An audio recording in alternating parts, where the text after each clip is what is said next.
ఒక చిన్న గ్రామంలో ఒక ముసలివాడు ఉండేవాడు. అందరూ అతన్ని సోమరిపోతు అని పిలిచేవారు. అతని ఏ పని చేసేవాడు కాదు. రోజంతా ఒక పాత కుర్చీలో కూర్చుని పెద్ద చెట్టు నీడన దూరంగా చూస్తూ గడిపేవాడు.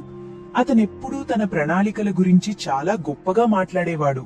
కాని ఏనాడూ ఒక్కటి కూడా మొదలు పెట్టలేదు. ఒకరోజు నేను పెద్ద షాపు తెరుస్తాను, ఒకరోజు పొలం మరియు ఆవులను కొంటాను, అలసిపోకుండా డబ్బు సంపాదిస్తాను అని చెప్పేవాడు. కాని ఆ రోజు ఎప్పుడూ రాలేదు. ప్రజలు అతన్ని చూసి నవ్వడం మానేసి జాలిగా చూడడం మొదలుపెట్టారు. అతని భార్య నిట్టూరుస్తూ, జీవితం కలలతో సాగదు, కష్టం మీద బతుకుతుంది అనేది. అతను మాత్రం తన భుజాలెగరేస్తూ, ఏదో ఒక రోజు నాకు మార్గం దొరుకుతుంది అనేవాడు. సంవత్సరాలు గడిచే కొద్దీ జీవితం మరింత కష్టతరమైంది. ఒక రాత్రి అతని మనవడు చిరిగిన బట్టలతో ఆకలితో ఉన్నవాడై మెల్లగా అడిగాడు, తాత, రొట్టె ఉందా? అమ్మమ్మ కబోర్డ్ తెరిచి చూసింది. అది ఖాళీగా ఉంది. ముసలివాడు నేలవైపు చూశాడు. కలలు కడుపు నింపవని, ఆలోచనలు ఆకలిని తీర్చవని అతనికి అర్థమైంది. ఆ రాత్రి అతను నిద్రపోలేదు. మరుసటి రోజు ఉదయం మనసులో ఎంతో సిగ్గుతో ఒక దినసరి కూలీగా పొలాల్లో పనికి వెళ్లాడు. ఆ పని చాలా కఠినంగా ఉంది. ఎండ అతని చర్మాన్ని కాల్చేస్తోంది. అతని వీపు ప్రతిరోజు వంగిపోయేది. చేతులు పుండ్లు పడి నొప్పి పుడుతున్నాయి. రాత్రికి అలసిపోయి నిశ్శబ్దంగా ఇంటికి వచ్చేవాడు. అమ్మమ్మ కేవలం కొన్ని గింజలు, 2 రొట్టెలు మాత్రమే వడ్డించేది. మనవడు అతన్ని హత్తుకుని, తాత, ఈ రోజు నీకు ఏమిచ్చారు అని అడిగేవాడు. ముసలివాడు తన కూలీని చూసి, ఇది చాలా తక్కువే, కాని ఏదో ఒకటి దొరికింది అనేవాడు. కాని ఆ డబ్బు నిలబడేది కాదు. అప్పులు, మందులు, ఆహారం అన్నీ తీసుకెళ్లిపోయేవి. టేబుల్ మీద కొన్ని నాణాలు మాత్రమే మిగిలేవి. వారాలు గడిచినా ఇంటి కప్పు ఇంకా కారుతూనే ఉంది. ఆకలి అలాగే ఉంది. ఒక మధ్యాహ్నం గ్రామంలోని ఒక దుకాణం దగ్గర కొందరు పెద్దగా మాట్లాడుకోవడం విన్నాడు. అసలైన రహస్యం దాచుకోవడంలో ఉంది.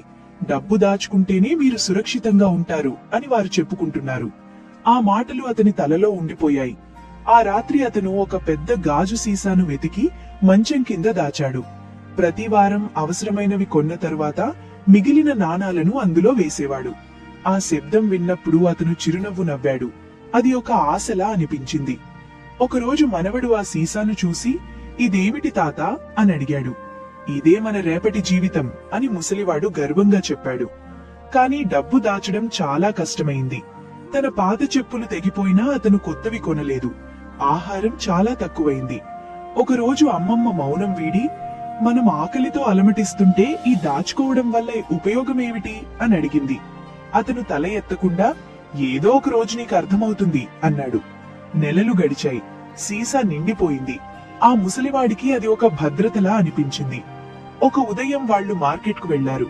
అతను ఆ డబ్బును టేబుల్ మీద పెట్టి, నాకు 3 బస్తాల మొక్కజొన్న కావాలి అని అడిగాడు. వ్యాపారి ఆ డబ్బును లెక్కపెట్టి తల ఊపాడు. ధరలు పెరిగాయి. ఈ డబ్బుకు కేవలం 1.5 బస్తా మాత్రమే వస్తుంది అని చెప్పాడు. ముసలివాడు స్తంభించిపోయాడు. డబ్బు తన విలువను కోల్పోతుంది అని వ్యాపారి సాదాసీదాగా చెప్పాడు. ఇంటికి తిరిగొస్తున్నప్పుడు ఆ సీసా చాలా బరువుగా అనిపించింది. ఆ రాత్రి ముసలివాడు ఆ డబ్బును టేబుల్ మీద పోసి మళ్లీ లెక్కపెట్టాడు. అది పెరగడం లేదు. మనవడు మెల్లగా అడిగాడు, మరి దాచుకోవడం వల్ల ఉపయోగమేమిటి తాత అని. ముసలివాడి దగ్గర సమాధానం లేదు. రోజులు చీకటిగా మారాయి. అతను బలహీనపడ్డాడు. ఒకరోజు ఉదయం వరండాలో కూర్చుని ఉండగా ఇరుగు పొరుగు వారు గుడ్లు, పాల సీసాలు పట్టుకుని వెళ్లడం చూశాడు. వారి ప్రశాంతంగా ఉన్నారు. భయం లేదు. అప్పుడు అతనికి చాలా కాలం క్రితం మనవడు చెప్పిన మాట గుర్తొచ్చింది. మనం కోళ్లను కొంటే ఎలా ఉంటుంది? ఈసారి అతను విన్నాడు. తన దగ్గరున్న చివరి డబ్బును తీసుకుని కొన్ని కోళ్లను కొన్నాడు.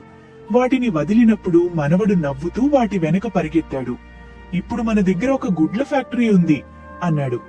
మొదట్లో రోజుకి 1-2 గుడ్లు దొరికేవి. కొన్ని తినేవారు, కొన్ని అమ్మేవారు. ఆ డబ్బుతో మరిన్ని కోళ్లను కొన్నారు. ముసలివాడు ప్రతిదీ ఒక చిన్న నోట్బుక్ లో రాసేవాడు. త్వరలోనే పెరటంతా కోళ్ల శబ్దాలతో నిండిపోయింది. ప్రజలు గుడ్లు కొనడానికి అతని దగ్గరికే రావడం మొదలుపెట్టారు. మొదటిసారి అతనికి పని చేయడం వల్ల ఆనందం కలిగింది. ఒక మధ్యాహ్నం ముసలివాడు ఒక గుడ్డును పట్టుకుని తన మనవడితో ఇలా చెప్పాడు, ఇది సీసాలో దాచిన డబ్బు కంటే చాలా విలువైనది. ఇది మనకు ఆహారం పెడుతుంది, ఇది పెరుగుతుంది, ఇది తన విలువను కోల్పోదు.